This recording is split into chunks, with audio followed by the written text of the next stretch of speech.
Hi, everybody, and welcome to yet another episode of the Lumiere Startup Saturday. We are on season 2, episode 7, with Dr. Shilpa Datar, who is the founder of Swayam.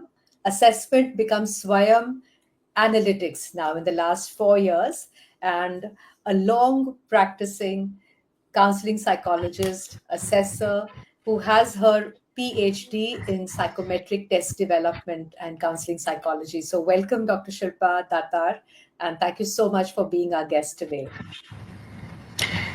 Yeah, thank you so much for having me here today, Deepa. And I'm completely bowled over and honored that you think that, I could be a part of your illustrious group. The number of people that you have interviewed, the kind of people that you have on board is amazing. And I'm really very happy to be here with you today. Thank you so much. So, tell us, how did Swayam come to be, and your interest in Indian psychology and Vedic Indic psychology, which is on which you base your model. Tell us a Yeah. little bit about it and how you came to develop that. Sure. So this was in the late 90s, about 97 or 98, and when my child was identified as being dyslexic. And obviously, we had no information about what dyslexia even is at that point of time.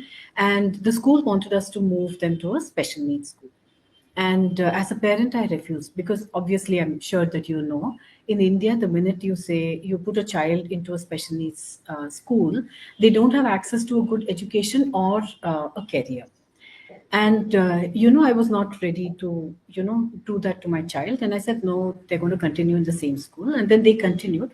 But I started working in a special needs school, and that's when I realized that all the tests that were being used were all foreign tests, and none of them were relevant to the Indian audience. They had not been standardized for an Indian psyche and an audience. And I realized, and as adults, as administrators of the test, we found it difficult to understand some of the questions because there are some people who would have transliterated the test. Okay, even though it's from English itself, so the language is from US English or British English. When you transliterate it, the meaning completely changes. Correct? You have to translate the test because I'm sure you know the kind of language that we use today when we go to the US or when we go to Europe or even in India is very different. The connotations are very different. Very Yeah. So, but when you're using it in psychology to assess a child and then categorize them as being special needs, disabled, that, this, and everything, it becomes very, very dramatically very different. And I felt that this was a big disaster in the making because as adults, if we can't understand, then the children obviously can't understand. right, right. So that's when I realized that I wanted to work in that area, but I didn't want to develop tests. I wanted to see how I can help these children at a younger age to overcome their, problems and issues. But then I didn't want to restrict it to, I live in Bangalore, so have a test that is relevant only for Bangalore, only South India. That was not the intention. So, and then I went on to do my master's in psychology. And by then I realized that, American psychology is pushed down our throat as being the psychology of the world, Yes, so true. which is not true. And I was very disillusioned with that because if you look at Jung and Freud, they've studied people, they've done tremendous amount of work, but they've studied people who came into the clinical setting. And then they said if these are people with issues, then people without these issues are the normal. And I take very serious exception to that. Absence of a disease doesn't mean that I am completely healthy, whether in the body or the mind. So then I looked around and I said, what else is there? How can I do something that's more holistic, that's more wholesome, and that which can be used by people across the world to assess? Because if you look at the hard sciences of physics, chemistry, mathematics, they are universal laws, Yeah, right? You don't have a French physics and an Indian chemistry and things like that. so true. Not the same. So, and I felt that if we don't have that for psychology, then we are really doing a huge injustice to people around them.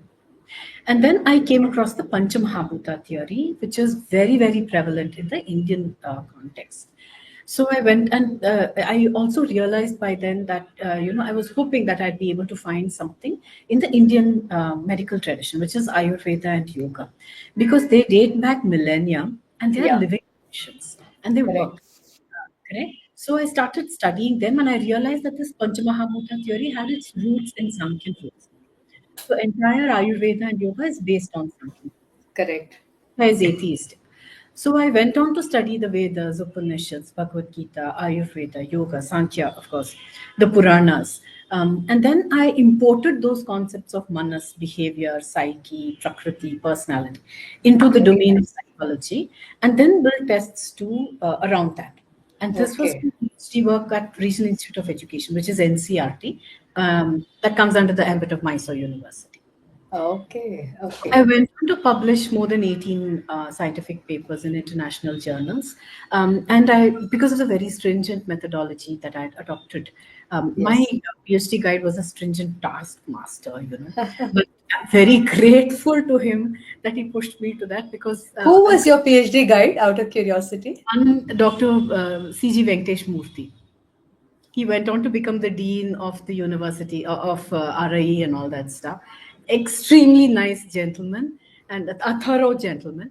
And he gave me the complete liberty to do exactly what I wanted to do. He didn't restrict me and say no, you can't do this because that's not my area of interest and things like that, which becomes very limiting for a PhD student, which is Yeah. the case, which is more which is very normal you Yeah. know so, and because of the very stringent methodology I adopted, the tests are being used in multiple countries, and that was another feather in my cap. So it's being Wonderful. used in the US to identify people at risk of committing economic fraud. It's being used in Germany in integrative medicine universities, Hmm. you know, and in India in multiple AAA rated universities. Obviously, I can't name them. Sure. So, and then I went on to, I felt that by then my child graduated as a lawyer. I have two children, both of them are lawyers. Yeah, thank you very much. That was a huge personal success for me, massive. So then I felt very validated, that my belief in my child did not was not wrong, and if I could do this for one child, I could do it for a million other children, right? It is with that intention, and I'm a very very pragmatic person. I didn't want the amount of work that I put into my PhD was like crazy. So I didn't want that work to just sit in a library doing nothing but gathering dust. I said, how can I use it in the world to make people's lives better? So I built that into a software. So we have an algorithm driven software. We have multiple IPs on the work. We have a patent. Patent is yet to be granted, 8 copyrights, 3 trademarks, and all that stuff. And then we are working now with in the both corporate as well as education sector. We Okay. are also partnered with Government of Karnataka on their Skill Connect platform. So Okay. we are working in multiple areas now, and that's been my journey. And your thrust now is children with disabilities or people in corporates, or how do if you had to tell me how the pie looks like in terms of your target group that you're trying to, or the different stakeholders, how is it? Yeah. So till now, we've been working with normal, so-called normal, regular school children, high school children for career guidance because that's been a enduring interest area for me, and we're very passionate about it.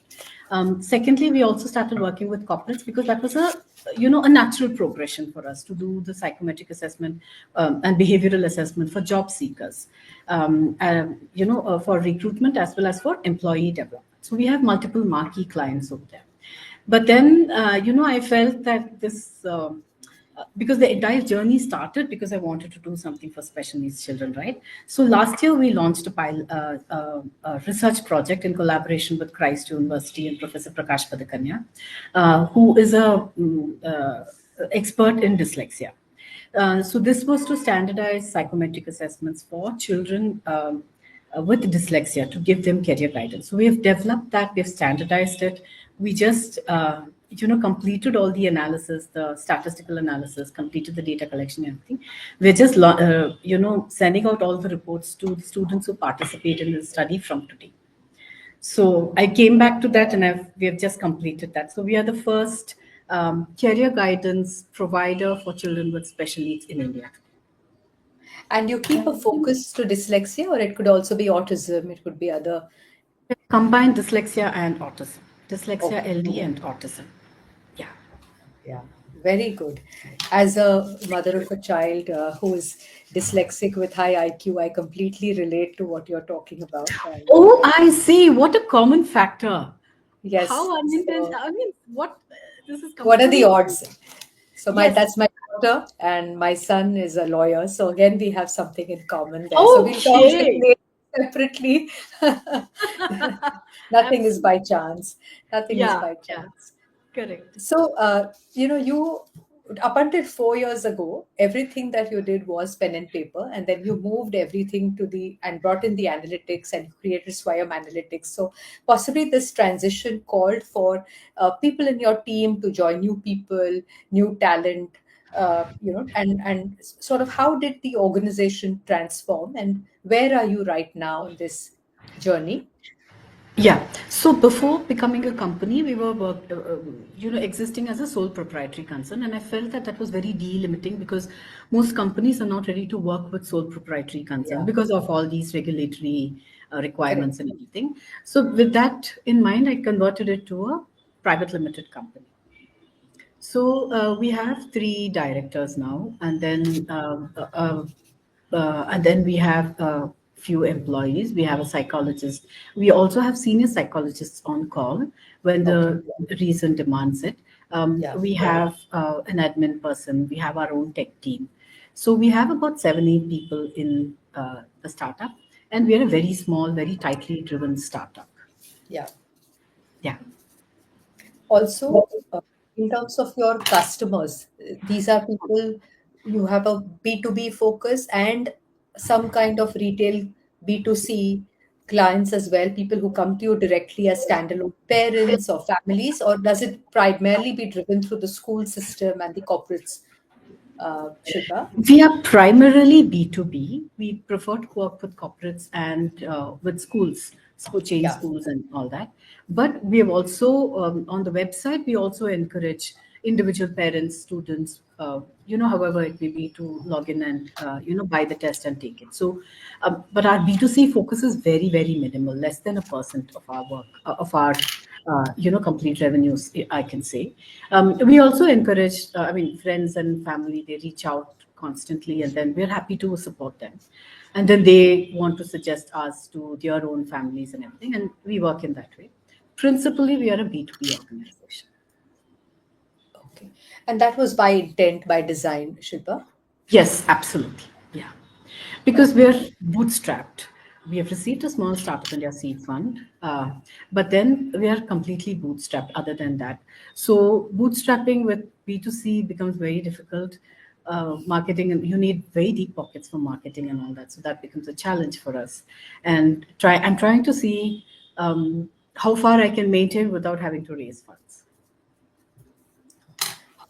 And why is that? Why are you holding back from raising funds, Shilpa? I think basically it's an old school kind of a thing because essentially raising funds is taking a loan, right?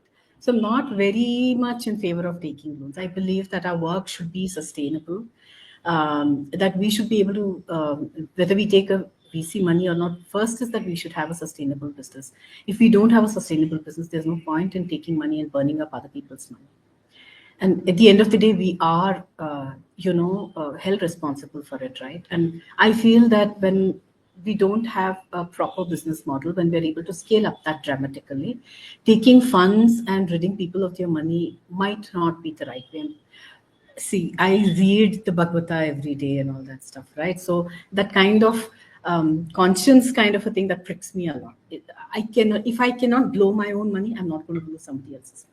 So it's that kind of, it may be a kind of rigidity, I don't know, but I feel very responsible if I'm taking something from somebody. And unless I can prove that it's being done properly and I can commit saying that, yes, this is going to become $1 billion, whatever dollar startup, whatever it is, I don't think it makes sense for me to take money from somebody else. It's And just what that. is your, sorry, go on, go on. That's fine. It's just that principle that Yeah. we might have to. Having said this, tomorrow I might have to raise funds. I don't know. I hope. Life will throw that challenge at you when you need it. Absolutely. The minute you say I don't want this, that comes to you. You know, the life will say, okay, now you said this, no, take it. So I'm very careful about that. So lovely. Also, what is your the vision when you started Swayam Analytics? Do you remember that day when you said, "I'm going to call it Swayam"? You chose the name Swayam for a reason. Why was that? Because in the Bhagavad Gita also, Sri Krishna tells Arjuna that we have to uplift ourselves by ourselves. It's a slightly different context, but then that's the whole thing. And then you can't really depend upon somebody else all your life. You need to be able to know who you are, what your strengths are, and then take it forward. Of course, you'll get support, but not all your life. No? At one point of time, you should say, yes, I'm going to take it forward. I don't need this kind of support. Like how we do for a child. When the child is born, we are carrying them, we feed them, we clean them, everything we do for them. But then will we do that lifelong? We won't do that, right? So in Yeah. that way, that's the whole point. So like learn to be self-resilient, Self help yourself, lift up help yourself by yourself, yourself. yeah. We are there to help you. So it's something that, and this is something that we are trying to hold a mirror to your mind, right? To your Right. own self. So in many different ways it becomes about yourself. So that's why we thought Swayam is a very apt word. In fact, my son chose it. It's beautiful. Thank you. Beautiful. There's another psychologist we've interviewed who's written a book again, Swayam 365. How do you look after yourself 365 days? Oh, It's one of lovely. the bestsellers, yeah. So Okay. Tell me, when you look at working with government, working with corporates, and working with education, what are certain tips that you want to give our, startup, the viewers who are looking B2B and working with these? Is there something you want to tell on, what are some typical do's and don'ts that you should look at when you're, let's say, dealing with corporate, a kind of corporate? Maybe we can take that up. Huh. Dealing with schools, different types of schools, what is it that you have deprioritized, what is it that you have focused through experience, and now your wisdom you can share. And thirdly, with government bodies. So you want to take that as the last module, Shilpa? Yeah, yeah. So I'll focus on the government one because it's going to be quick. Government is very difficult to work with. They have very, very long cycles, and you should be really prepared to go the long way. It can take up to year, 2.5 year, 2 years, and all that stuff. And you need to have one dedicated person who's going to be interacting with, one spock from the government also. You need to figure out, what your new changes are going to be and that kind of a thing. So it's really very difficult to work with the government. So having said that, if you're able to crack the deal, then there's nothing like it. So it's a good area, also good focus area for you to work with. And you need to have all your compliances, all your paperwork in order because they ask for like hazard documents and it's simply crazy. You'll go crazy with it. So that's just one piece. And if you have that kind of time and resources, then go for it. Otherwise, it would be wiser to focus on, other areas, the private area, because at least your cycles are definitely much faster than the government cycle. So then to look at corporates again is also a long drawn out battle because it'll take a minimum of at least for us, it's taken about 6 to 7 months for us to close one deal. Yeah. And then again, there are, if it's like a GCC or something, then they also have a lot of documentation, you need to have one, advocate on call with you so that you can sort out through all the clauses and everything. Because, if you sign some clause without knowing, then you're done for. You can just shut shop and then quit. It's Yeah. that drastic. Yeah. Yes. So unless you have a really, really good lawyer, corporate lawyer by your side, Yeah. and you're ready to have deep pockets again, because they don't come cheap. Yeah. And if you ask for a cut in everything, then that doesn't work. So they're not going to do that for you. So Shilpa, then last that 30 seconds, huh? Oh, I see. Okay, yeah, sure. So that becomes very difficult. So, but then it's a good area to work with. And then the last one, the students, the educational institution is also very difficult to crack. But then once you're able to crack it, it's a repetitive business. So again, all three of them are good if you're able to crack it. Yeah, That's and the been my patience. So yes, being very long ethical and transparent, being very good with what you do, delivering yeah, with great intention, doing yeah, things the right way. I think that's yeah. what you're doing, and And a looking at great product which really helps the people that you're targeting. Without that, it's not going to go anywhere. Thank you. Thank you very much, everyone, for watching Shilpa Datar. And please visit her website and all of the other things we'll put in the links below. And thank you so much, Shilpa, for making time today. Thank you. Thank you so much, Deepa. It's been lovely talking to you. Bye bye.